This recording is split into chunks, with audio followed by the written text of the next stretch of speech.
እንደምን አላችሁ ክቡራን ቤተሰቦቻችን። ግንባር የተገኙ መረጃዎችንና ለሰሙት ይገባል ያልናቸውን መረጃዎች አሰባስበን ወደ እናንተ መጥተናል። እናንተም ሰብስክራይብ፣ ሼር እያደረጋችሁ በርታት እንድትሆኑ ዘንድ እየተማጸንን በቅድሚያ አርዕስተ ዜና እናሰማችኋለን።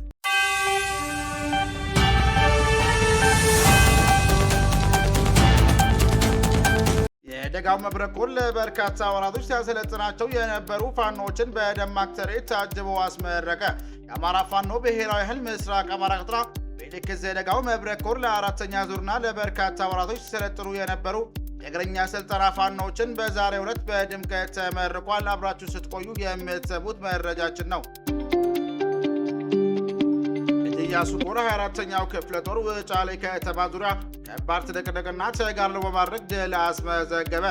ኢያሱ ኮር 24ኛው ክፍለ ጦር የአምባሰል ወረዳ መቀመጫ በሆነችው ውጫሌ ከተማ ዙሪያ ዛሬ ታኅሳስ 10 2018 ዓ.ም ንጋት 12 ሰዓት ጀምሮ ወደ ጠላት ምሽግ ዘልቀው በመግባት ያደረጉት ከባድ ተጋድሎ እስከ ቦምብ ጭምር በመጠቀም በርካታ የጠላት ኃይል ደምስሰውና አቁስለው ታላቅ ጀብድ ፈጽመው ድል አስመዘግበዋል። ትሰሙታላችሁ። ታፍነው ወደ ማሰልጠኛ ቦታ ሲሄዱ የነበሩ የአማራ ሕፃናት አማራ ፋኖ ብሔራዊ ኃይል ቴዎድሮስ ዕዝ 109ኛ ኮር 77ኛው ክፍለ ጦር ቃኝና መሐንዲስ ሻለቃ ከመንገድ ላይ መማረክ ተችሏል። ይህንን በተመለከተ ዘገባ አሰናል። ትሰሙታላችሁ። ህወሓት የፌዴራል መንግስት ላለፉት 10 ወራት በትግራይ የነዳጅ አቅርቦት መገደብ በትራንስፖርት ኢኮኖሚ እንቅስቃሴና መሰረታዊ ማህበራዊ አገልግሎቱ ላይ መስተጓጎል ፈጥሯል ሲል ገለጸ። ይህም የፕሪቶሪያው ስምምነት አተገባበር ላይ ስጋት መፍጠሩንም ጠቅሷል። ይህንን በተመለከተ ዘገባ አሰናድተናል። ሶማሊያና ጅቡቲ የመከላከያ ሚኒስትሮቻቸው በሞቃዲሾ ያደረጉትን ስብሰባ ተከትሎ የመከላከያ ትብብራቸውን አጠናከሩ። የሶማሊያ መንግስት የመከላከያ ሚኒስትር አህመድ ሙአሊሙ ፊቂ ጅቡቲ አቻቸው ሐሰን ዑመር መሐመድን በሞቃዲሾ በሚገኘው ቢሮአቸው ተቀብሎ ማነጋገራቸዋል። በሰፊው ተሰሙታላችሁ። የእስራኤል ጠቅላይ ሚኒስትር ቤንጃሚን ኔታንያሁ ከግብጽ ጋር የ350 ቢሊዮን ዶላር የጋዝ ስምምነት መደረጉን አስታወቁ። ይህ ስምምነት መሰረት እስራኤል በአንድ የአሜሪካ ኩባንያ አማካኝነት ግብጽ ጋዝ ታቀርባለች። ኔታንያሁ መግለጫ የመጣው የአሜሪካ የሁለቱ ሀገራት ከፍተኛ መሪዎች እንዲገናኙ ግፊት እያደረገች ባለችበት ወቅት ነው ተብሏል። ታደምጡታላችሁ። ክቡራን አድማጮቻችን በድጋሚ ለዚህ ቻናል አዲስ የሆናችሁ ቤተሰቦች ሰብስክራይብ ማድረጉን እንዳትዘንጉ እያልን የግንባር መረጃዎች እንደተለቀቀ ወዲያውኑ እንዲደርሳችሁ ደወል ምልክቱን ተጫኑት እያልን በቀጥታ ወደ ዝርዝር መረጃ አቀናን።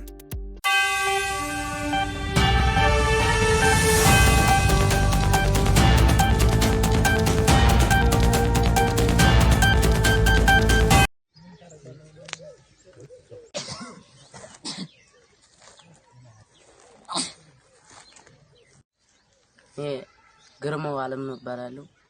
ሀገሬ ጃዊ ነው። እድሜ 14። ያመጡኝ ቀበሌ 4 ነው። አቤ ማሩ ሃይላንድ እየለቀምኩ ያለ ልብስ እንስጥ ምናምን ብሎ ይዞ ይመጣና አታ ምግብ ምናምን አለና ይዞ ይመጣና ያ መውጣት አይቻልም ምናምን አለኝ።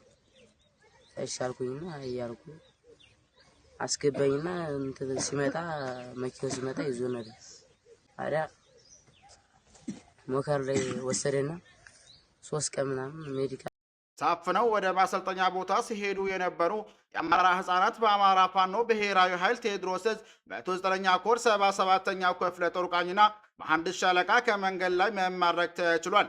ሕፃናትን ለጦርነት ማዋል ዓለም አቀፋዊ ወንጀል ቢሆንም ይህን በመተላለፍ የብልጽግናው አረመኔ አመራር በተደጋጋሚ ሕፃናትን ከትምህርት ቤት እየመለመለ ወደ ስልጠና እየላከ በጦርነት እያስጨፈጨፋቸው ይገኛል።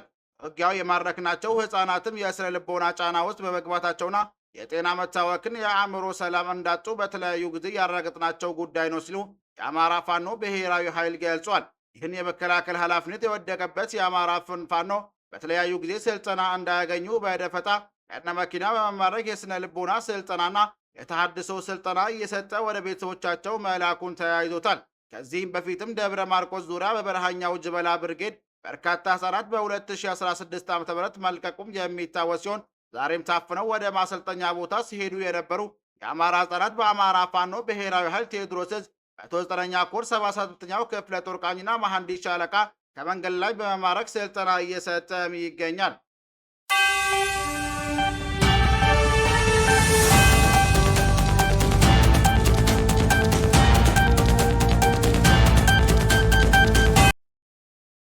የደጋው መብረር ኮር ለበርካታ ወራቶች ሲያሰለጥናቸው የነበሩ ፋኖዎችን በደማቅ ትርኢት ታጅቦ አስመረቀ። የአማራ ፋኖ ብሔራዊ ኃይል ምስራቅ አማራ ቀጠና በየከዘ የደጋው መብረር ኮር ለአራተኛ ዙርና ለበርካታ ወራቶች ሲሰለጥኑ የነበሩ የእግረኛ አሰልጣኝ ፋናዎችን በዛሬው ዕለት በድምቀት ተመርቋል። አልቻ ክፍለ ጦር ለአራተኛ ዙርና ለበርካታ ወራቶች ሲሰለጥኑ የነበሩ እግረኛ አሰልጣኞች በደማቅ ትርኢታዊ ሰልፍ ታጅበው ታኅሳስ 9 2018 ዓ.ም ተመርቋል። በምረቃ ስነ ስርዓት ላይ የኮሩና ክፍለ ጦሩ ከፍተኛ አመራሮች ተገኝተው እንግዲህ ያደረጉ ሲሆን የኮሩ ምክትል ዘመቻ መምሪያ አርበኛ ጨለፍ ተስፋውን እናንተ የአማራ ህዝብ ሰራዊት ናችሁ፣ በአማራ ህዝብ ላይ የተጋረጠውን ዘር ተኮር ስርዓታዊ አደጋ አከርካሪውን ሰብራችሁ ህዝባችሁን ህልውና እውን ማድረግ ይጠበቅባቸዋል ሲል መልእክቱንም አስተላልፏል። አርበኛው ንግግሩን በመቀጠልም የአማራ ህዝብ ከፈጣሪው በታች ከእናንተ መዳፍ ሰላሙን እንድትሰጡትና ህልውናውን እንድታረጋግጡለት ተስፋ አድርጓል። ወደደም ተጠላም እኛ አማራዎች መዳኛችን መንገዳችን ክንዳችን ላይ ያለው ነፍጣችን ነው። ከቀደም በራችን ድረስ ገዳዮቻችን መጥተው ነፍጣችንን እንዳነሳ ዘንድ አድርገውናል።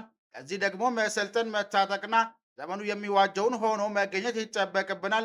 ያለን አማራጭ አንድና አንድ ማሸነፍና ማሸነፍ ብቻ ነው ሲሉም መልእክቱንም አስተላልፏል። በምርቃቱ ስነ ስርዓት ላይ የቃል ኪዳን መርሃ ግብርም የነበረ ሲሆን መራቂ ፋኖች ከስልጠና ባገኙት ሙያዊና ወታደራዊ እውቀት ህዝባቸውን በታማኝነት ለማገልገልና የህዝባቸውን መዳኛ ዘብ ሆነው መቆም እንዳለባቸውም ቃል ኪዳን ፈጽመዋል።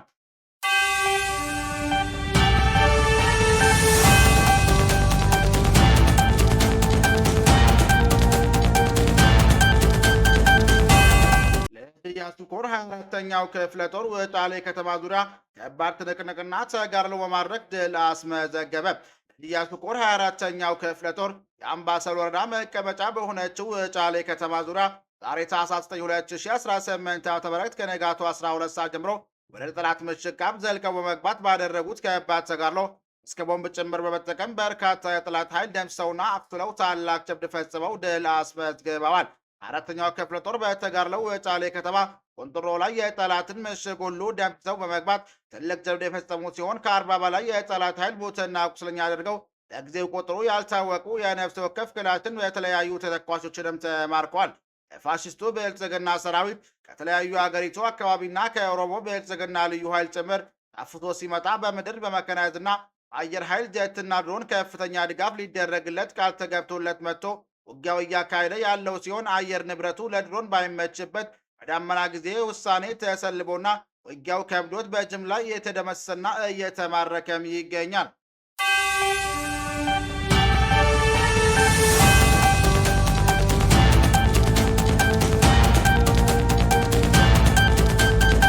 ህወሓት የፌዴራል መንግስት ላለፉት 10 ወራት በትግራይ የነዳጅ አቅርቦት መገደቡን በትራንስፖርት በኢኮኖሚ እንቅስቃሴና መሰረታዊ ማህበራዊ አገልግሎቶች ላይ መስተጓጎል ፈጥሯል ሲል ገለጸ። ይህም የፕሪቶሪያው ስምምነት አተገባበር ላይ ስጋት መፍጠሩንም ጠቅሷል። ህወሓት ትናንት ታኅሳስ 8 ቀን 2018 ዓ.ም ባወጣው መግለጫ የፌዴራል መንግስት ለትግራይ ጊዜያዊ አስተዳደር የሚያስተላልፈውን የበጀት ድጋፍ መገደቡን ገልጿል። ይህም የጤና፣ የትምህርት፣ የውሃና የጽዳት አገልግሎቶችን ጨምሮ የመንግስት የሥራ እንቅስቃሴዎች እንዲስተዋገሉ ከማድረጉም በላይ መንግስት ሰራተኞች ደመወዝ ሳይከፈላቸው እንዲቀሩ ማድረግም አስታውቋል።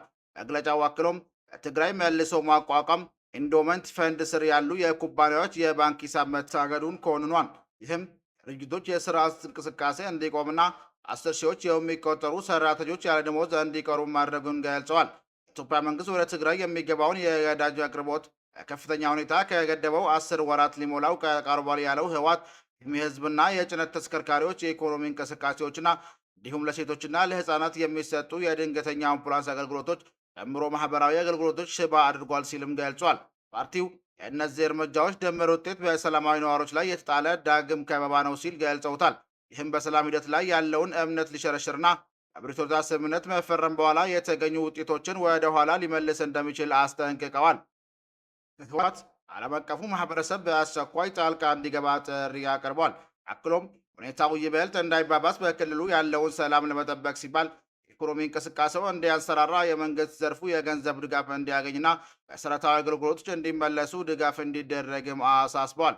ህወሓት ከዚህ በፊት ባወጣው መግለጫ ፌዴራል መንግስት በኤፈርትና በሌሎች በትግራይ የሚገኙ የፋይናንስ ተቋማት ላይ ጣላውን ገደብ ኮንኖ ነበር። እነዚህ እርምጃዎች የፕሪቶሪያን የሰላም ስምምነት የሚጥስና የክልሉ የኢኮኖሚ ማገገም አደጋ ላይ የሚጥሉ ናቸው ሲል መግለጹም ይታወሳል። መግለጫው ኢፈርት በትግራይ ክልል የሰዎችን የዕለት ተዕለት ኑሮ በመደገፍ የሥራ ዕድል መፍጠርና ከጦርነት በኋላ በመቋቋም ረገድ ወሳኝ ሚና እንዳለው አጽንኦት ሰጥቷል። ድርጅቱ ወደ ስራው እንዳይመለስ መከልከሉ አሁንም በጦርነቱ ማዘዝ እየተሰቃየ ላለው ህዝቡ የኢኮኖሚ ችግሩ እንዲራዘም ያደርጋል ሲሉ አክለዋል። እገዳው ሌሎች የትግራይ የፋይናንስ ተቋማትን እንደሚነካ የገለጸው ፓርቲው ይህም የካፒታል የብድርና የኢንቨስትመንት አቅርቦት እንደሚገድብ ጠቁመዋል።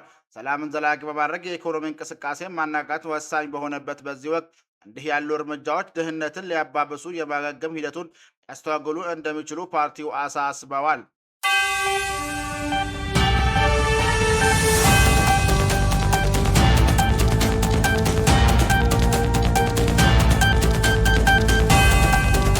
የእስራኤል ጠቅላይ ሚኒስትር ቤንጃሚን ኔታንያሁ ከግብፅ ጋር የ350 ቢሊዮን ዶላር የጋዝ ስምምነት መደረጉን አስታወቁ። በዚህ ስምምነት መሰረት እስራኤል በአንድ የአሜሪካ ኩባንያ አማካኝነት ለግብፅ ጋዝ ታቀርባለች። የኔታንያሁ መግለጫ የመጣው የአሜሪካ የሁለቱ ሀገራት ከፍተኛ መሪዎች እንዲገናኙ ግፊት እያደረገች ባለችበት ወቅት ነው ተብሏል። ኔታንያሁ በቴሌቪዥን በሰጡት መግለጫ ጋዝ ስምምነቱን ይፋ ያደረጉ ሲሆን ድርጊቱንም በእስራኤል ታሪክ ትልቁ የጋዝ ስምምነት ሲሉም ገልጸውታል። ጠቅላይ ሚኒስትሩ በግምት 34.6 ቢሊዮን ዶላር የሚያወጣ መሆኑንም ተናግረዋል። ቼቭሮን የተባለው የአሜሪካ ኩባንያ ጋዙን ከእስራኤል ወደ ግብፅ የሚያጓጉዝ ሲሆን ይህ ስምምነት እስራኤል በክልሉ ያላትን የኃይል ኃያልነት ደረጃ በእጅጉም ያሳድጋል ተብሏል። በቀጠናችን መረጋጋትም አስተዋጽኦ ይኖረዋል ሲሉ የእስራኤል ጠቅላይ ሚኒስትር ገልጸውታል። ስምምነቱ ሌሎች ኩባንያዎች በእስራኤል የኢኮኖሚ ክልል ውስጥ በሚገኙ የጋዝ ፍለጋ ስራዎች ላይ ኢንቨስት እንዲያደርጉ ያበረታታል ሲሉ የእስራኤል መሪም ተናግረዋል። ከብርሃን ቤተሰቦቻችን ለዛሬ ሊደርሳችሁ ይገባል ብለን ያሰባሰብንላችሁ መረጃዎች ይህን ይመስል ነበር። በሌላ መረጃ እስክንገናኝ መልካም ውሎ እንመኝላችኋለን።